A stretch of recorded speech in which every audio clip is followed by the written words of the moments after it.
A mother opens her son's phone looking for anything, a photo, a message, some last trace of an ordinary day, and she finds nothing, not a single saved picture, not one Snapchat from the day her son disappeared. For a kid who, by every account, documented everything, that silence is the loudest piece of evidence in this entire case. This week, that silence became a legal filing. 5 subpoenas. 5 of the biggest tech companies in the world. And tonight, we're going to do something almost nobody covering this case has actually done properly. Explain, in real technical detail, what those subpoenas can and can't recover, why an empty Snapchat account doesn't mean what most people assume it means, and what a forensic pathologist actually found, and didn't find, on the back of NolanWells' head. This is a deep dive. Stay with us. Welcome to the Black Docket. If you're new here, subscribe and tell us where you're watching from. Tonight we're building on expert analysis that aired this week. Digital forensic specialists, a former DC chief medical examiner, and a former police officer who's spoken directly with several of the friends involved, and putting it all in one place, explained properly, slowly, the way this actually deserves. Before any of the forensic detail, it's worth remembering who's actually at the center of this. Nolan Wells was 18, a college football player. By every account from people who knew him, he was the kind of kid who documented everything.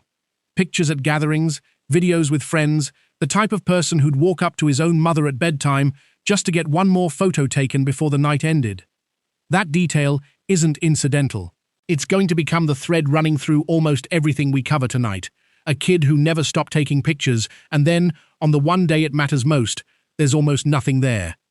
This week, attorneys representing Nolan's parents filed 5 separate subpoenas against Snapchat, WhatsApp, TikTok, Meta's platforms, and the location tracking app Life360. Each one demands the same sweeping category of material: current and past usernames, email addresses, phone numbers, display names, every IP address associated with every login, and the full content of communications, posts, and stories tied to Nolan's accounts.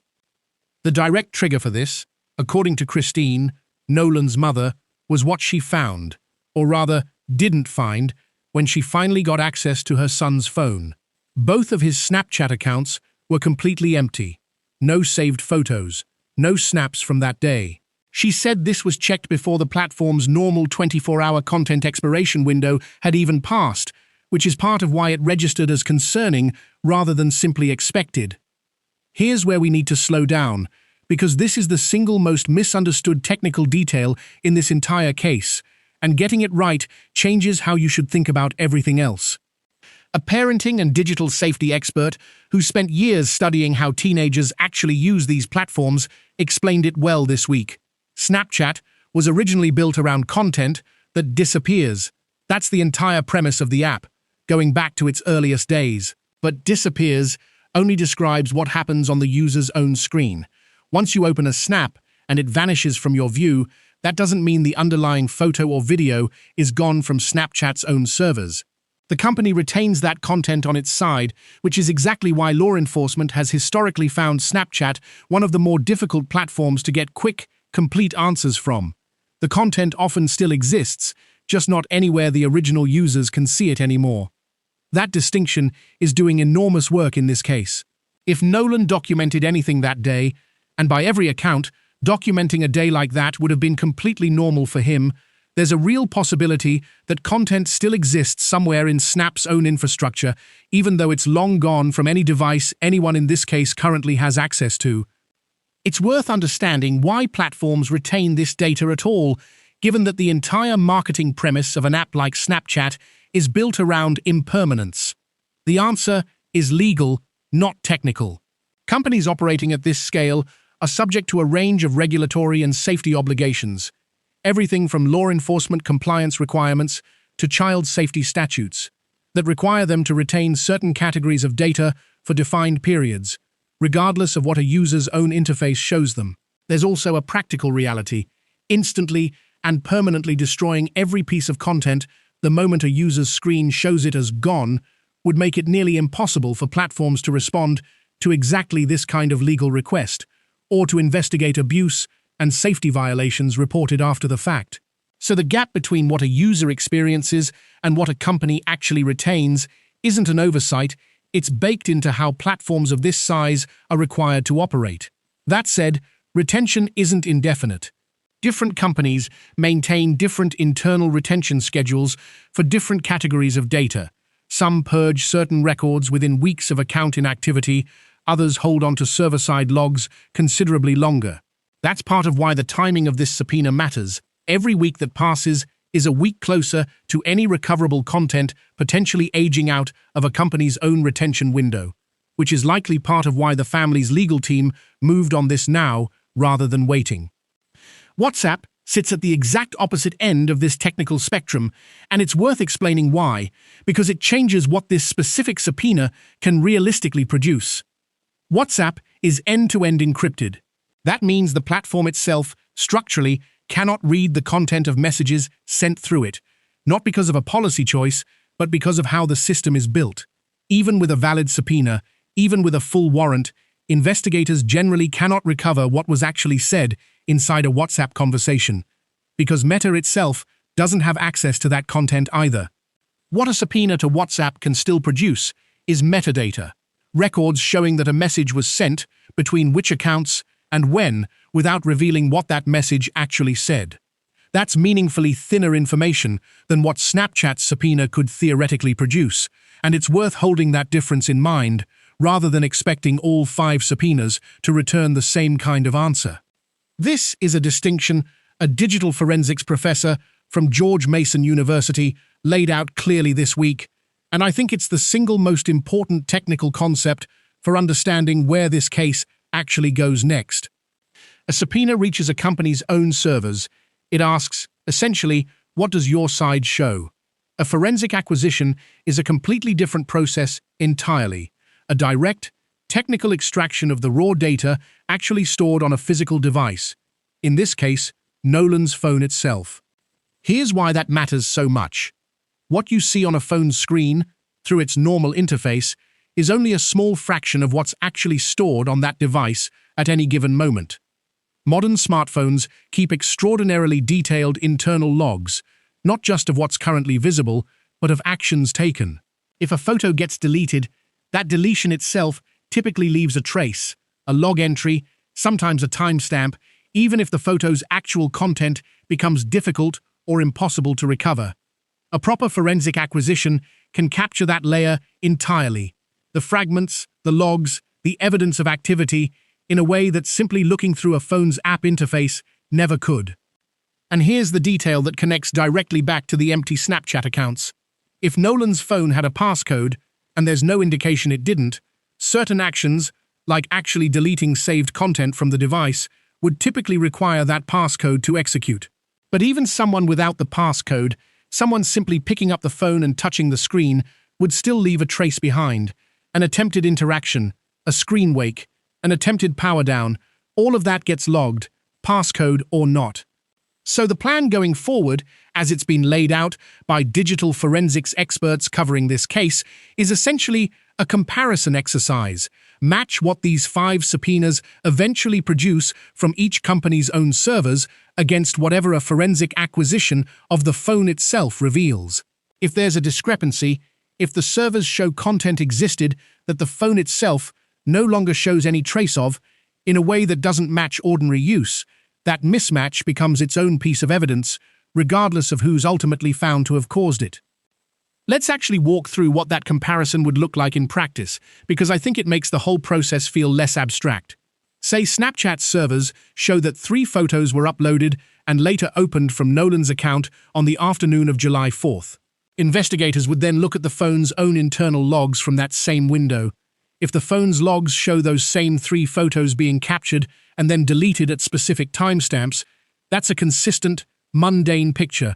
Ordinary use, ordinary deletion, nothing unusual. But if the phone's logs show no record of those photos ever existing locally at all, despite the server confirming they were uploaded from that device, that's a real, meaningful inconsistency, one that would need an explanation, and one that doesn't depend on anyone's testimony or memory to establish. That's the actual power of this kind of digital evidence, and it's worth appreciating how different it is from everything else in this case. witness accounts can be honestly mistaken. Memories can shift under stress, but a server log showing an upload at 3:47 p.m.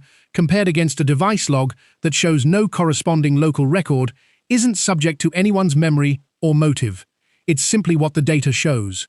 That's exactly why this comparison process, however slow and unglamorous it sounds compared to a dramatic new witness account, is arguably the single most consequential piece of ongoing work in this entire investigation right now. There's also a chain of custody dimension worth mentioning, since it explains why this has to be done so carefully rather than quickly. Digital evidence extracted through a proper forensic acquisition needs to be handled in a way that preserves its integrity for potential future legal use. Meaning, the process itself has to be documented step by step.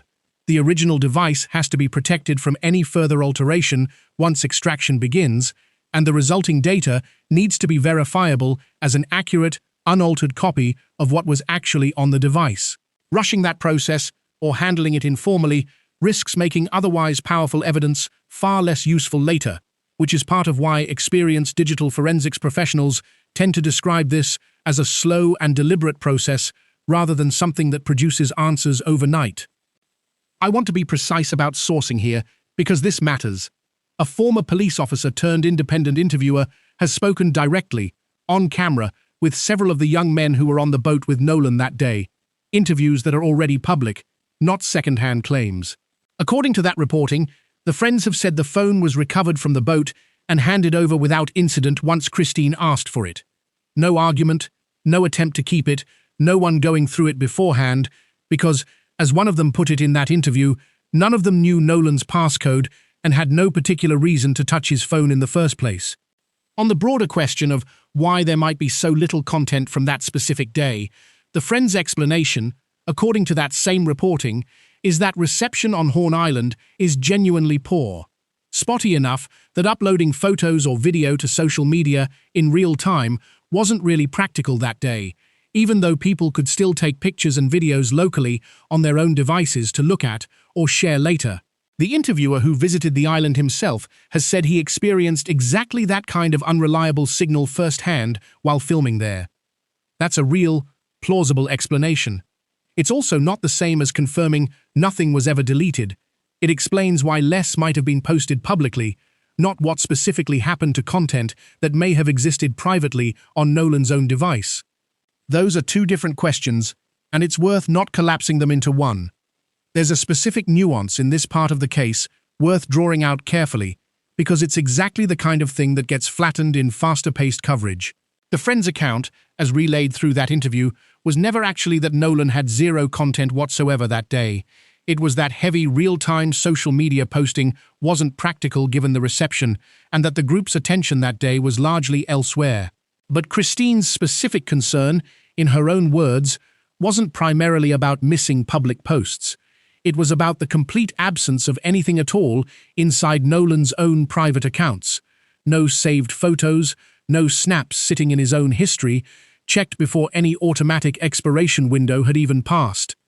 Those are meaningfully different claims, responding to slightly different questions, and part of what makes this detail so hard to resolve from the outside is that the two sides of this conversation may, in a sense, be talking past each other rather than directly contradicting one another. A forensic acquisition of the phone itself is really the only thing that can cleanly resolve which version of "why is there so little here" actually holds up. Now let's walk through the timeline itself, because there's a specific gap inside it that deserves more attention than it's gotten, and seeing it laid out precisely helps explain why. The boat leaves its original dock at 9:56 in the morning, arrives at Horn Island at 11:14. Around 4 that afternoon, a call goes out to a boat towing service.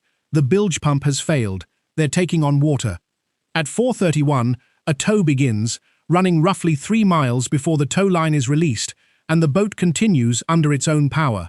They're back at the original dock by 5:44 that evening. From there, the boat's movements get more complicated. It travels to a second location, Fort Bayou, then back to the original dock, then to Fort Bayou again, and finally to a boat launch, where it's actually pulled out of the water and loaded onto a trailer.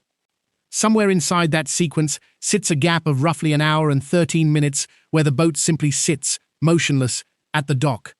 Think about what that means in context. This is a boat that had, hours earlier, been taking on water urgently enough to call for emergency towing assistance. And yet, at some point that same evening, it sits undisturbed for over an hour rather than being immediately pulled from the water, which is what you'd generally expect from a vessel with a genuine ongoing hull issue. According to the independent interviewer's reporting, the friends walked him through this entire sequence directly, showing him where they'd stopped, where they'd worked on getting the bilge pump functioning again, and how they eventually managed to run the water back out of the boat through the source of the leak once they'd patched it. If accurate, that would help explain the movement between locations. It doesn't, on its own, fully account for that specific hour and 13-minute stretch of stillness at the dock. That remains an open, unreconciled detail. There's a specific question worth naming plainly here, because it's the actual crux of why this gap matters. Was the boat genuinely still taking on water in a way that required urgent action throughout that entire evening, or had the immediate danger already passed by the time it reached that first dock? Those two scenarios would produce very different expected behavior. If the leak was still active and serious, you'd expect the group to want that boat out of the water as quickly as physically possible. Every additional hour submerged increases the risk of further damage or complete loss of the vessel.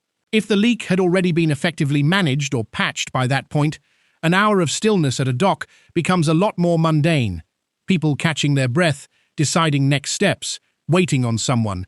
None of it inherently suspicious. The honest answer is that we don't currently have enough public information to know which of those two pictures is accurate. What we do know is that the emergency call itself, placed hours earlier, described a boat actively taking on water urgently enough to request immediate towing assistance. Real, independently corroborated by the fact that a call like that doesn't get placed for no reason. What happened to that same boat's condition in the hours between that call and the extended dock stop is exactly the kind of specific, answerable question that hasn't been publicly reconciled yet, and it's precisely the kind of granular, mundane-sounding detail that a real investigation, not a viral video, actually needs to resolve before anyone can say with confidence what that gap means, if anything. There's also a claim, separate from all of this, worth including directly. Someone has reportedly come forward saying they saw Nolan on Horn Island as late as 6 that evening, well over an hour after his friends say they'd already left. If that sighting holds up under real scrutiny, it directly complicates the established timeline as it's currently been told. And there's a detail specifically involving Katie, the young woman Nolan reportedly stayed on the island with. According to reporting on messages she sent, her own account describes hearing the other boys yelling for Nolan to get on the boat, and says she did not personally see him actually get on it before it left. That's broadly consistent with the friend's account of events. It doesn't resolve the 6 o'clock sighting claim, and it doesn't explain the gap at the dock either. It's one more piece that fits into part of the picture without completing it. You've likely already heard some version of the actual emergency call, the request for a tow, the description of water rising. There's a separate, more chaotic recording circulating as well, one where some listeners believe they can make out specific phrases, someone telling Nolan not to die, a voice asking if he's dead, someone yelling to wake up, a reference to checking someone's chest. I want to be exact about where this stands. If those words are genuinely what's being said, that would be seriously alarming and would demand real answers.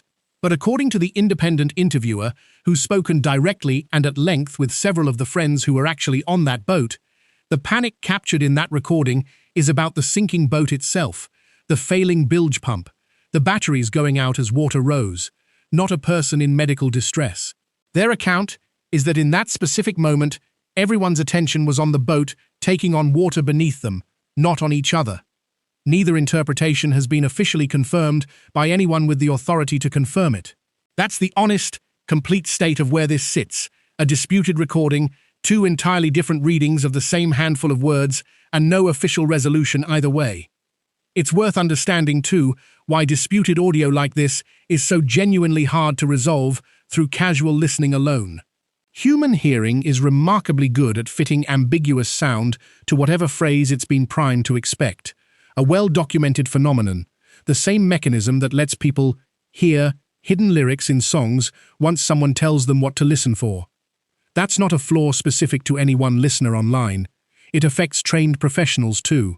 Real forensic audio analysis, the kind that could actually hold weight as evidence, uses spectral isolation software on the original unenhanced file, cross-referenced against known voice samples, reviewed by a certified examiner testifying to an actual methodology.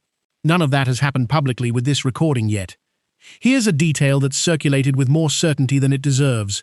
Several of the friends have reportedly taken what's being described in some coverage as passing a polygraph. That's not quite accurate, and the distinction matters. What's actually being described is a voice stress analysis, a different methodology entirely from a traditional polygraph. A polygraph measures a cluster of physiological signals simultaneously: heart rate, breathing, perspiration, blood pressure. A voice stress test analyzes indicators of stress specifically within speech patterns, a fundamentally different tool with a genuinely more contested scientific record, and one that generally isn't treated as admissible courtroom evidence the way even a traditional polygraph sometimes gets discussed. According to reporting, several of the friends took this test without a lawyer present and were told afterward they'd passed. That's worth taking seriously as one data point. It is not the same thing as a confirmed, courtroom-grade polygraph clearing anyone of anything, and that distinction is worth holding on to every time you see this detail summarized as a simple "they passed a lie detector test" somewhere else. Now, the body itself, and this needs precision, not sensationalism, because the actual finding is narrower and more genuinely ambiguous than a lot of the online conversation around it suggests. A highly credentialed forensic pathologist, a former chief medical examiner for Washington, D.C., conducted a second, independent examination that went further than a standard surface review. He performed what's called a multi-layer dissection in the area of concern, working systematically down through the skin, the layer of fat beneath it, and into the muscle tissue itself, rather than relying on external examination alone. What he found, specifically, is discoloration in the soft tissue at the back of the head, the occipital region. Not the neck, not anywhere else on the body, just that one specific area. And he stated clearly, in his own words, that he cannot draw a confident conclusion about what caused it right now, because that entire area had already been significantly affected by decomposition by the time he was able to examine it. It's worth understanding why decomposition specifically complicates a finding like this.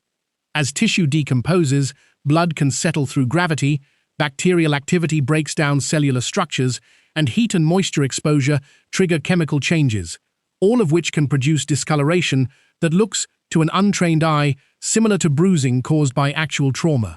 Distinguishing between a genuine injury and ordinary decompositional change, once decomposition has progressed far enough, sometimes isn't reliably possible through visual examination alone, no matter how experienced the pathologist is.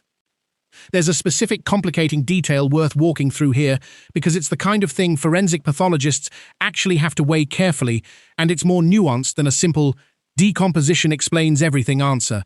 One natural explanation offered for discoloration like this is lividity, the settling of blood through gravity after death, which typically pools in whichever part of the body is lowest, closest to the ground.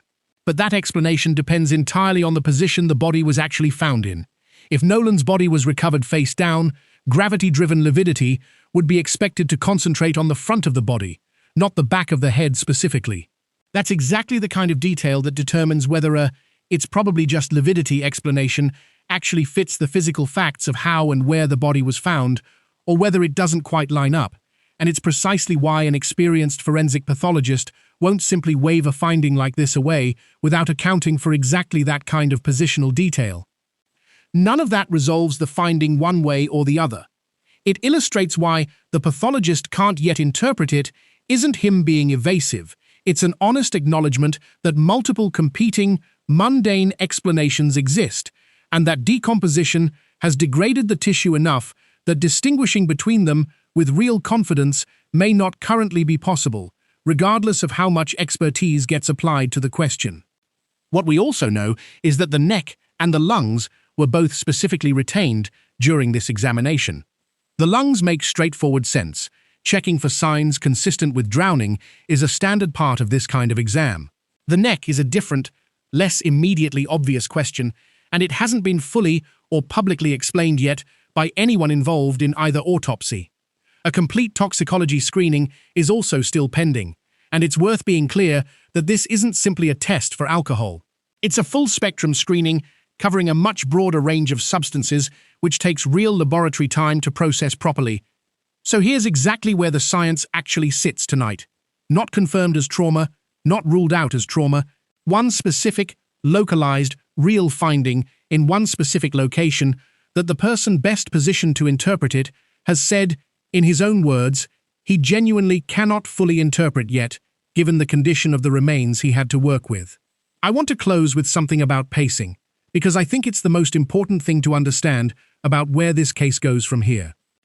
Cases built heavily around digital evidence tend to move in slow, careful stages, even while the human story around them moves fast in public. These 5 subpoenas represent the opening stage of what's typically a much longer process.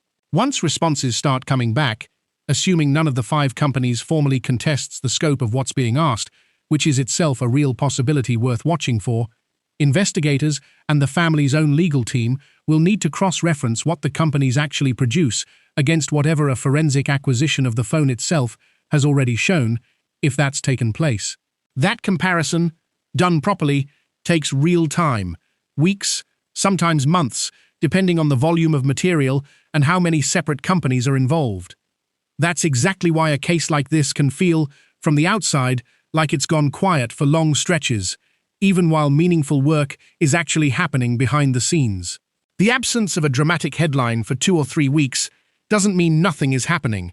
It often means the opposite, that careful, unglamorous forensic work is underway, the kind that almost never produces a viral clip, but is exactly the kind of work that eventually produces real, reliable answers.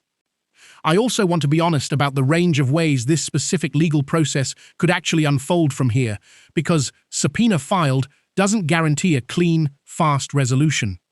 Companies of this size have legal teams whose job is specifically to evaluate how broad a request like this actually is before producing anything.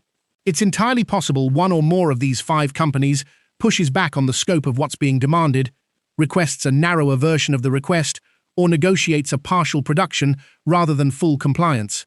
None of that would necessarily indicate anything sinister about the underlying case.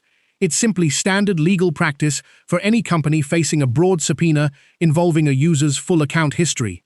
It does mean, realistically, that the 21-day window is more likely to produce a first response than a final, complete answer. There's also the question of what happens once this data, whatever form it takes, actually reaches investigators and the family's own legal team. Digital evidence at this scale doesn't interpret itself. Someone has to go through it, timestamp by timestamp, cross-referencing it against the boat's GPS data, the emergency call, and every account given so far by every person involved. That's genuinely painstaking work, and it's the kind of work that, done properly, takes real weeks or months rather than days, which is worth setting your own expectations around, however frustrating that pace understandably feels for a family that's already been waiting this long for real answers. Here's where this actually leaves us tonight. A family that's moved from public pressure into formal legal subpoenas, aimed specifically at a phone that appears to hold almost nothing from the one day that matters most. A disputed recording with 2 competing readings, neither one officially confirmed. A real, specific, unexplained gap sitting inside an otherwise detailed timeline. A sighting claim that, if it holds up, complicates everything we've been told about when people actually left that island. A voice stress test being described with more certainty than it technically supports. And a real, narrow forensic finding, discoloration at the back of Nolan's head, that the pathologist who found it has said, in his own words, he can't yet interpret. We're not going to tell you tonight that we know what happened to NolanWells. Nobody currently does. Not the sheriff's office, not the family's own forensic pathologist, not the friends who were there with him. What we can tell you is that this case took a real, concrete step forward this week, and that in 3 weeks, several major companies are going to have to start providing real answers, whether they want to or not. We'll be back the moment those answers start to arrive. Subscribe if you want to be here for that.